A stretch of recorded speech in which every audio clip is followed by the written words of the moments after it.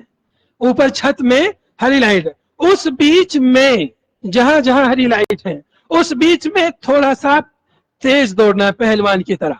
اچھا، ایسا جو ہے جب ہم طواف کرتے ہیں وہاں بھی جو ہے، جب خاص طور سے جو طواف قدوم ہوتا ہے، طواف قدوم، اس میں بھی جو ہے پہلے 3 چکروں میں اس طرح سے جو ہے اس طرح سے دوڑنا ہے، ہلکا ہلکا سا جو ہے دوڑنا ہے.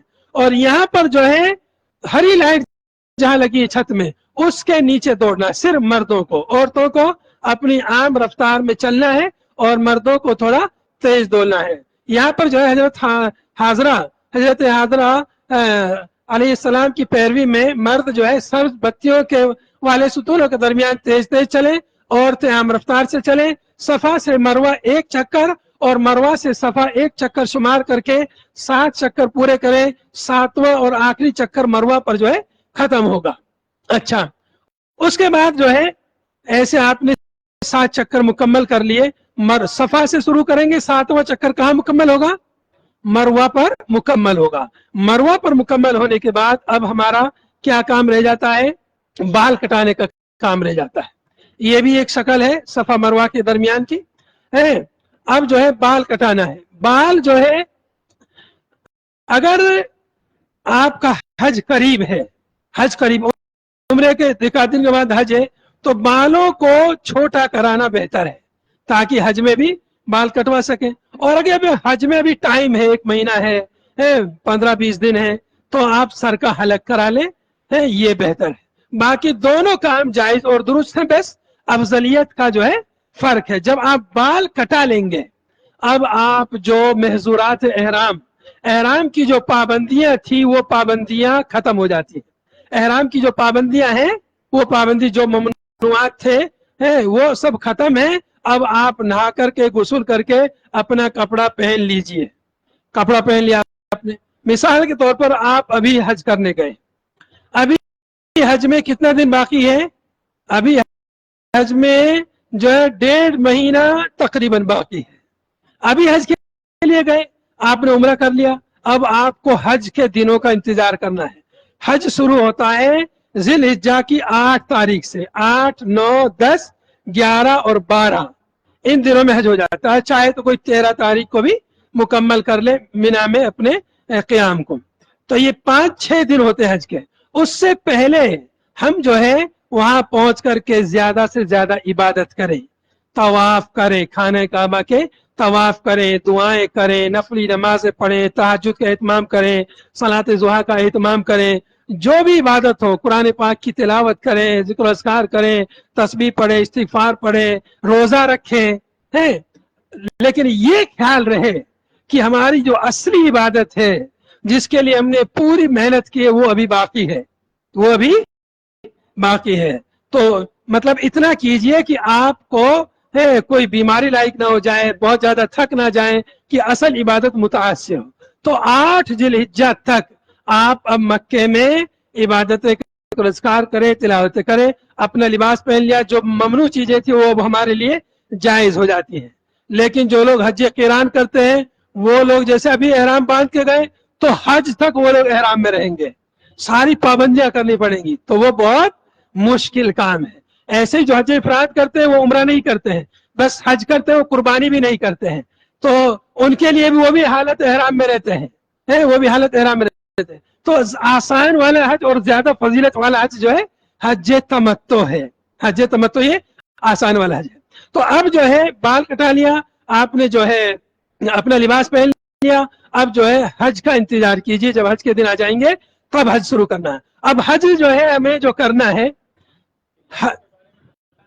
ہاں دیکھیں یہاں پر لائٹ جو ہے یہ اوپر یہاں لائٹ دکھ رہی ہے, یہ ایسے ہری لائٹ ہے, یہ ہری لائٹ ہے, اور ایک لائٹ شاید ادھر دکھ رہی ہے اوپر, آگے ایک لائٹ ادھر آگے. تو ان 2 لائٹوں کے بیچ میں یہاں پر جو ہے مردوں کو دوڑنا ہے, خواتین کو نہیں دوڑنا ہے, ٹھیک ہے.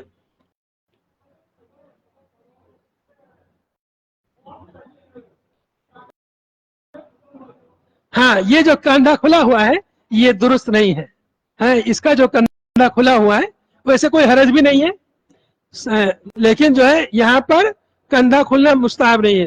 صرف طواف کے درمیان وہاں پر کندھا کھولنا مستحب ہے. یہاں پر اگر کھلا ہے تو کوئی حرج کی بات نہیں ہے, لیکن یہ سنت نہیں ہے, یہاں پر سنت نہیں ہے. نماز میں ڈھکنا ضروری ہے. اگر یہ نماز پڑھے گا ایسے ہی تو نماز نہیں ہوگی, نماز میں کندھوں کا ڈھکنا ضروری ہے. تو یہ جو ہے ہمارا عمرے کا طریقہ ہوا ہے. اب اس کے بعد میں حج کا طریقہ شروع ہوگا 8 تاریخ سے, اس کو ہم کل تفصیل سے بیان کریں گے. 8, 9, 10, 11, 12 جو 5-6 دن ہیں, ایک ایک دن میں کیا کیا عمل کرنا ہے, ہر عمل کو ہم انشاءاللہ تفصیل سے بیان کریں گے.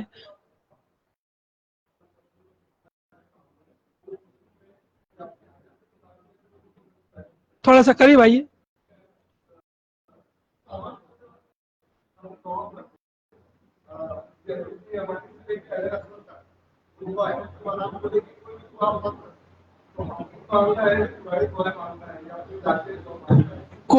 کوئی بھی دعا, دیکھیے بہتر یہ ہے کہ قرآن پاک میں جو دعائیں وارد ہیں وہ سب سے جامع دعائیں, وہ دعائیں پڑھیں. نبی صلی اللہ علیہ وسلم سے مسنون دعائیں جو ثابت ہیں کتابوں میں سب موجود ہیں, بہت جامع دعائیں ہیں, ایسی ایسی دعائیں سکھلائی گئی ہیں کہ ہم کبھی سوچ بھی نہیں سکتے ہیں. نبی صلی اللہ علیہ وسلم نے دعائیں مانگی ہیں, ہر بھلائی ہر خیر کی دعا مانگی ہے, ہر شر سے پناہ مانگی ہے, ہر وہ عمل جس سے اللہ راضی ہو جائے. تو یہ آپ عربی میں بھی مانگ سکتے ہیں, اپنی زبان میں بھی یہ دعائیں مانگ سکتے ہیں چلتے پھرتے ہوئے. ہاں اپنے لیے بھی مانگ سکتے ہیں, اپنے اعزا اقارب کے لیے, سب کے لیے, کسی کے لیے بھی آپ جو ہے دعائیں مانگ سکتے ہیں. جی ہاں عورتیں بال, ہاں عورتوں کو جو ہے 1 پور کے برابر بال کاٹنا ہے. یہ جو ہماری انگلی ہے, انگلی میں جو ایک پہلا نشان ہے اتنا بال کاٹنا ہے, بس اپنی چوٹی کے آخر سے اتنا بال کاٹیں. کچھ مرد لوگ بھی کیا کرتے ہیں, وہاں پر جو ہے مروہ جو پہاڑی ہے اس کے اوپر کچھ لوگ کینچی لے کے کھڑے رہتے ہیں پیسہ کمانے کے لیے, ان کو منع کرتے ہیں, لیکن کچھ لوگ پھر آ جاتے ہیں اور بال کاٹتے ہیں, اور جگہ جگہ سر سے وہیں پہ بال کاٹ دیتے ہیں. تو ایسا کرنا درست نہیں ہے, پورے سر میں سے بال کاٹنا ضروری ہے, چاہے تھوڑے تھوڑے بال کاٹے جائے, پورے سر میں سے بال کاٹنا ضروری ہے, یا جو ہے حلق کریں یا قصر کریں, دونوں طرح. اور کوئی سوال کسی کے پاس؟ اب یہاں سے مسجد سے نکلنے کی دعا جو ہے پڑھ لیں گے آپ لوگ, جیسے جب پورا ہو جائے گا مسجد سے نکلنے کی دعا پڑھ لیں گے. اس کے بعد میں ایک اور مسئلہ یہ ہے کہ وہاں پر بہت سارے جنازے ہر نماز میں آتے ہیں, تو جنازے کی نماز کا بھی اہتمام کریں. یہ جی ہاں, ہاں احرام میں گانٹھ بھی باندھ سکتے ہیں, احرام کے کپڑے میں گانٹھ بھی باندھ سکتے ہیں, بیلٹ بھی لگا سکتے ہیں, کوئی پن وغیرہ بھی لگا سکتے ہیں. یہ مسجد نبوی کی کچھ تصویریں ہیں, یہ انشاءاللہ اگلے اس میں یہ کچھ مسجد مدینے کی جو زیارتیں ہیں, یہ مسجد قباء کی تصویر ہے, یہ مسجد قباء اندر سے تصویر ہے, یہ مسجد قبلتین کی تصویر ہے, یہ مدینے کی زیارت ہے. یہ احد پہاڑ جہاں غزوہ احد ہوا تھا, یہ جو میدان جو چار دیواری دکھ رہی ہے, جو چار دیواری نظر آ رہی ہے, یہیں پر شہدائے احد کی قبریں ہیں. اب یہاں سے ہمارا حج کا سفر جو ہے شروع ہوگا. 8 ذی الحجہ کو جو ہے مکہ مکرمہ سے جو ہے یہاں پر مسجد حرام مکہ مکرمہ ہے, یہاں سے مینا جانا, یہ 3 جمرات ہیں, اور ادھر مزدلفہ ہے, ادھر عرفات کا میدان ہے. یہ اس پوری تفصیل سے انشاءاللہ اگلے درس میں بیان کریں گے.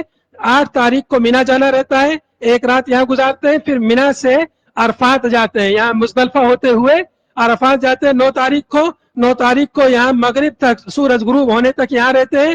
سورج جب غروب ہو جاتا ہے پھر یہاں سے واپس مزدلفہ آتے ہیں, اور یہاں پر مغرب اور عشاء کی نماز پڑھتے ہیں, پھر یہاں پر پوری رات گزارتے ہیں, پھر رات گزار کر صبح کو جو ہے مینا آتے ہیں. مینا میں یہ والا جو بڑا والا جمرہ ہے صرف اس کو کنکری مارتے ہیں زوال سے پہلے پہلے. پھر اگلے دنوں میں 11 12 13 تاریخ میں ان تینوں جمرات کو زوال کے بعد میں جو ہے ان کو 7 کنکریاں مارنی رہتی ہیں. اس کی تفصیل مسائل انشاءاللہ اگلے درس میں بیان کریں گے انشاءاللہ. یہ اور تصویریں کچھ دی ہوئی ہے, اور تھوڑا تفصیل سے ہم نے نقشہ جو ہے تیار کیا ہے, گوگل ارتھ سے بھی آپ کو بتائیں گے. اور کچھ جو ہے ضروری آپ کو ایک بات اور بتلا دوں, جو ہے کچھ موبائل کے ایپلیکیشن ہیں, موبائل کے کچھ ایپلیکیشنز ہیں, وہ آپ لوگ جو ہے اپنے موبائل میں, جو لوگ موبائل چلاتے ہیں انڈرویئر وغیرہ, اینڈرائیڈ موبائل وغیرہ, وہ ایپلیکیشن جو ہے ضرور ڈاؤن لوڈ کر لیں. ایک ایپلیکیشن کا نام ہے نسک نام ہے, نسک ہے. ایک ایپلیکیشن کا نام ہے الحرمین, الحرمین کے نام سے ہے. ایک کا نام ہے المطوف, ایک کا نام ہے المناسک. یہ کئی ایپلیکیشن ہیں, ان کو آپ لوگ ڈاؤن لوڈ کر لیں گے. ان میں مکمل رہنمائی آپ کے لیے کی گئی ہے. اگر آپ اس میں رجسٹریشن کر لیتے ہیں اور کہیں گم ہو جاتے ہیں تو وہ ایپلیکیشن آپ کو بتائے گا کہ آپ کہاں پر ہو اور آپ کو کہاں جانا ہے. مکمل آپ کی رہنمائی اس میں کرے گی, یہاں تک کہ نمازوں کے اوقات بھی آپ کو بتلائے گی ایپلیکیشن, اور یہ بھی بتلائے گی کہ مسجد حرام میں ابھی کتنی بھیڑ ہے. کبھی کبھی اندر طواف میں بہت زیادہ بھیڑ ہوتی ہے تو اس وقت مت جائیے, کبھی بھیڑ نہیں ہے تو اس وقت جائیے. آپ اپنی ہوٹل میں ہیں اور آپ نے ایپلیکیشن میں دیکھا مسجد حرام میں بھیڑ نہیں ہے, چلو طواف کر لیتے ہیں, تو وہ آپ کو پوری رہنمائی کرے گی. کون سا دروازہ کدھر ہے, کتنا نمبر گیٹ ہے, پوری جو ہے رہنمائی آپ کو ملے گی. المطوف کے نام سے ایک ایپلیکیشن ہے, ایک نسک کے نام سے ہے. یہ موبائل چونکہ اس سے کنیکٹ نہیں ہو رہا ہے, اس لیے جو ہے موبائل میں آپ لوگ دیکھ لیجئے. یہاں پر جو ہے یہ بتا رہا کتنی بھیڑ ہے, کتنے % بھیڑ ہے. ہاں, یہ جو اصل میں اس سے کنیکٹ نہیں ہو پا رہا ہے. پھر اس میں جو ہے حج کا طریقہ, دعائیں وغیرہ, قرآن پاک, اور جو ہے جو پیسہ کرنسی وغیرہ تبدیل کرتے ہیں اس کی قیمت بھی اس میں جو ہے دی ہوئی رہتی ہے. یہاں پر یہ پورا نقشہ ہے, اگر کہیں گم ہو جاتا ہے کوئی آدمی تو یہ ایپلیکیشن اس کی رہنمائی کرتا ہے. تو یہ مختلف ایپلیکیشنز ہیں, ان کو آپ لوگ ڈاؤن لوڈ کر کے ابھی سے سیکھ لیجئے تاکہ جو ہے وہاں پر آپ کے لیے آسانی کا معاملہ ہو جائے.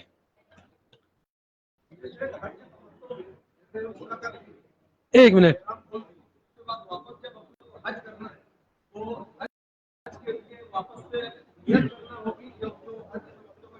نہیں, پھر سے نیت کرنی ہوگی.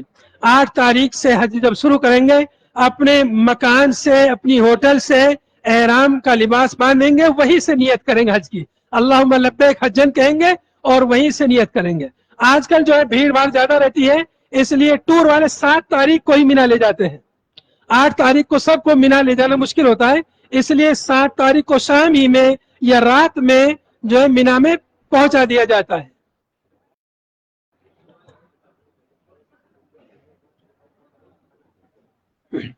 ہاں یہ سوال ہے کہ عورت احرام پہننے کے بعد میں میقات پر پہنچنے سے پہلے چہرے کا پردہ کر سکتی ہے کیا؟ عورت کو چہرے کا پردہ ہمیشہ کرنا ہے، چہرے کا پردہ اس کو ہمیشہ کرنا ہے، احرام میں بھی بغیر احرام میں بھی، میقات پر پہنچنے سے پہلے بھی اور بعد میں بھی۔ ممنوع کیا ہے؟ نوز پیس لگانا یا ایسا برقع لگانا جس میں صرف آنکھیں دکھتی ہیں، ایسا منع ہے بس۔ ان کو جو اوڑھنی ہے اس اوڑھنی سے ہی اپنے چہرے کا پردہ کرنا ہے۔ جہاں مرد حضرات نہ ہو، صرف خواتین ہو، وہاں وہ چہرے کا پردہ نہیں کریں گی، باقی وہ چہرے کا پردہ کریں گی۔ جی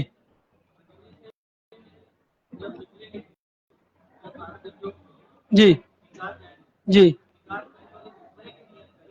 جی دیکھیے صرف عمرے کی بھی کر سکتے ہیں اور عمرے کے ساتھ میں حج کا نام بھی لے سکتے ہیں۔ اللہم لبیک حجن، اللہم لبیک عمرتن متمتعا بالحج، متمتعا مع الحج، یعنی حج کے ساتھ عمرے سے فائدہ اٹھانے کی میں کے لیے حاضر ہوں، سمجھ گئے؟ اور ایک شرط بھی لگا سکتے ہیں۔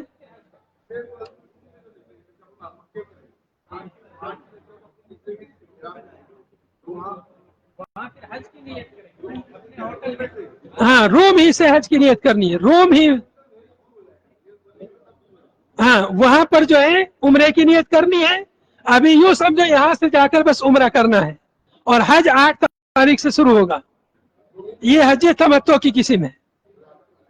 جی اور کوئی سوال کسی کے پاس؟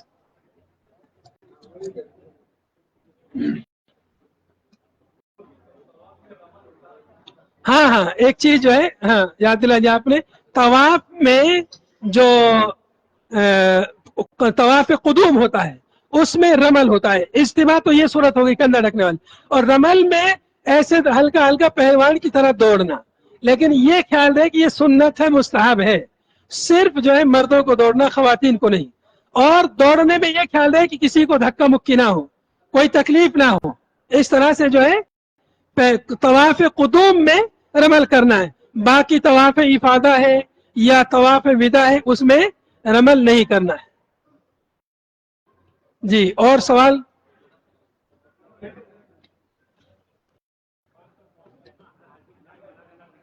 جی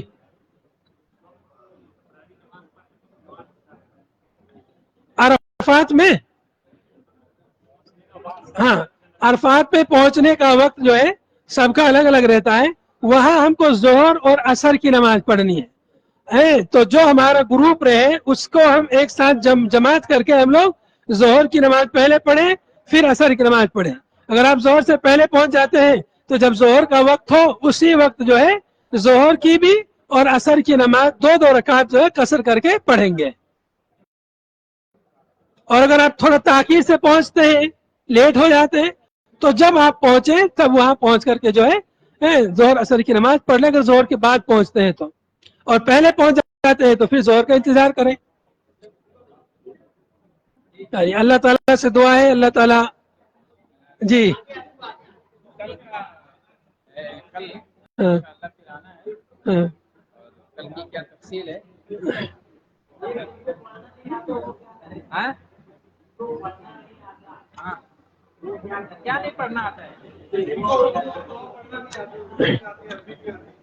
لیکن کتاب میں سے اگر پڑھنا نہیں آتا ہے تو سن کر کے، جیسے ہم بیان کر رہے ہیں ایسے سنیے، سن کر کے جو ہے، اور ایسے لوگوں کے ساتھ میں رہیے جن کو پڑھنا آتا ہے، ان سے جو ہے مدد لیجیے، ان سے تعاون لیجیے۔ اور یہ جو موبائل ہے نا یہ بہت رہنمائی کرتا ہے، اس میں سے اگر سیکھ سکو تو اس میں سے سیکھ لو، سب دعائیں اس پورا طریقہ اس میں جو ہے موجود رہتی ہیں، اس میں سے سن کر کے، اگر پڑھ نہیں سکتے تو سن کر کے، جو میں نے ابھی اپلیکیشن بتائی ہے اس میں یہ دعائیں ہیں، اور سننے کا بھی طریقہ اس میں ہے، سن بھی سکتے ہیں تو سن بھی سکتے ہیں۔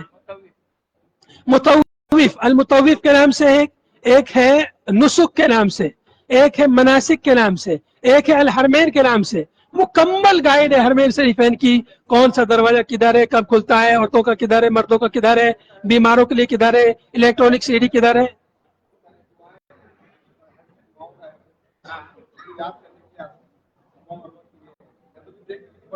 جی جی دیکھ کے بھی دعائیں پڑھ سکتے ہیں۔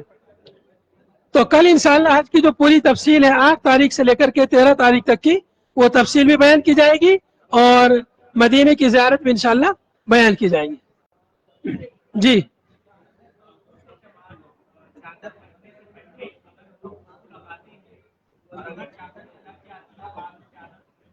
دیکھیے اتنی زیادہ خوشبو نہ لگائیں کہ چادر میں لگے, ہلکی خوشبو لگائیں کہ چادر میں نہ لگے. جو خوشبو لگائیں اس کو جسم پر مل لیں کہ اس میں سے وہ چادر میں نہ آئے.